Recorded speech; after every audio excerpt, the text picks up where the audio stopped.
పరిశుద్ధ నామమునకు మహిమ కలుగునుగాక. క్రీస్తునందు ప్రియ దేవుని బిడ్డలారా, ప్రభు అయిన యేసు క్రీస్తు పరిశుద్ధ నామములో మీ అందరికీ ఈ ఉదయకాల శుభములు తెలియచేయచ్చు ఉన్నాను. ఈ దినమంతయు మీకు మీ కుటుంబానికి దీవెనకరముగాను ఆశీర్వాదకరముగాను దేవుడు అనుగ్రహించాలని మీ కొరకై ప్రార్థిస్తూ ఉన్నాను. నేటి దినము కొరకు ఏర్పాటు చేయబడిన దేవుని వాక్యం కీర్తనల గ్రంథం 116వ సంకీర్తన 12-13 వచనాలు. యెహోవా నాకు చేసిన ఉపకారములన్నింటికీ నేనాయనకేమి చెల్లించుదును? రక్షణ పాత్రను చేతపుచ్చుకుని యెహోవా నామమున ప్రార్థన చేసేదను. ప్రియులారా, నేటి దినము కొరకు ఏర్పాటు చేయబడిన ధ్యానాంశము రక్షణ పాత్ర. ప్రియులారా, దేవుడు చూపిన కృపను తలంచుకుంటూ జీవితాలలో దేవుని మేలులను తలపోసుకుంటూ కృతజ్ఞతతో విధేయతతో యథార్థముగా బ్రతుకుట విశ్వాసులకు ఉండవలసిన లక్షణం. ప్రియులారా, దేవుని పట్ల భక్తి ఎప్పుడు కలుగుతుంది అంటే మన కొరకు ప్రాణం పెట్టి మనలను పాపము నుండి విమోచించి పరలోక రాజ్య వారసులుగా చేసిన దేవుని స్మరించుట ద్వారానే. ప్రియులారా, కృతజ్ఞత కలిగి ఉండాలని మనలను దేవుడు కోరుకుంటాడు. ఇశ్రాయేలీయులను గూర్చి, వారిని విమోచించిన నన్ను మరచి వ్యర్థ దేవతల తట్టు తిరిగిపోయిన కృతజ్ఞత లేనివారు అని వారిని గూర్చి దేవుడు విచారిస్తున్నట్లుగా వాక్యం తేటపరుస్తూ ఉంది.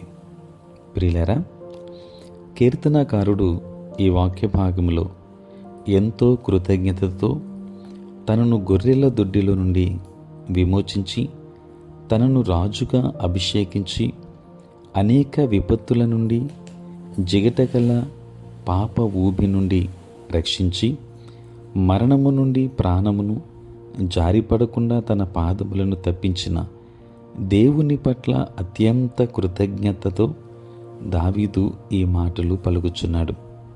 ప్రియులారా, నీవు చేసిన ఉపకారములకు నేనేమి చెల్లించగలను అంటూ దేవుడిచ్చిన రక్షణను విధేయతతో కొనసాగిస్తూ దేవుని సన్నిధిలో ప్రార్థిస్తూ చిరకాలము యెహోవా మందిరములో నివాసము చేసేదను అని వాగ్దానం చేస్తూ ఉన్నాడు.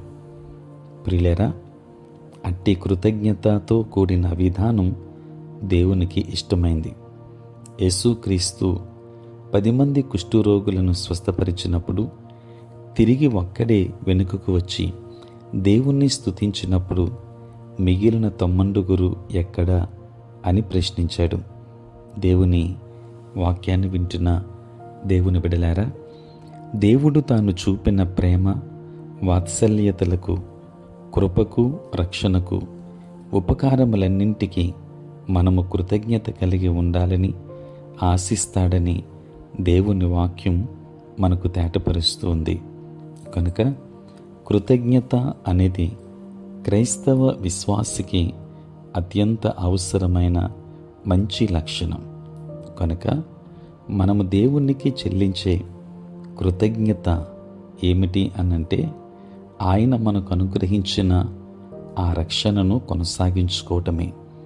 కనుకనే రక్షణ పాత్రను చేతపుచ్చుకుని యెహోవా నామమున ప్రార్థన చేయుట దేవుడు మిమ్మును మీ కుటుంబాన్ని దీవించునుగాక. ఆమేన్. ప్రార్థన.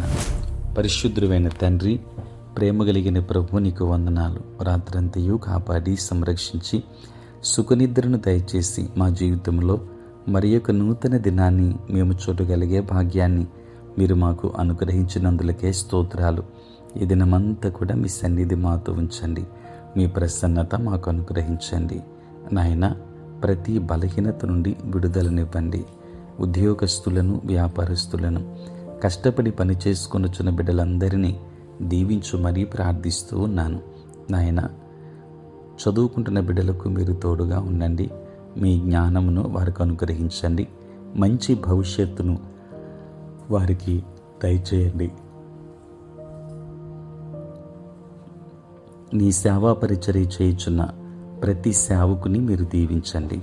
నేటి దినాన పుట్టినరోజు మరియు పెండ్లి రోజు జరుపుకొనుచున్న బిడ్డలను దీవించి నూతన ఆశీర్వాదములతో వారిని నింపుమని ప్రార్థన చేస్తూ ఈ దిన దీవెనల చేత నింపమని యేసు నామములో ప్రార్థించి వేడుకొనుచున్నాము తండ్రి.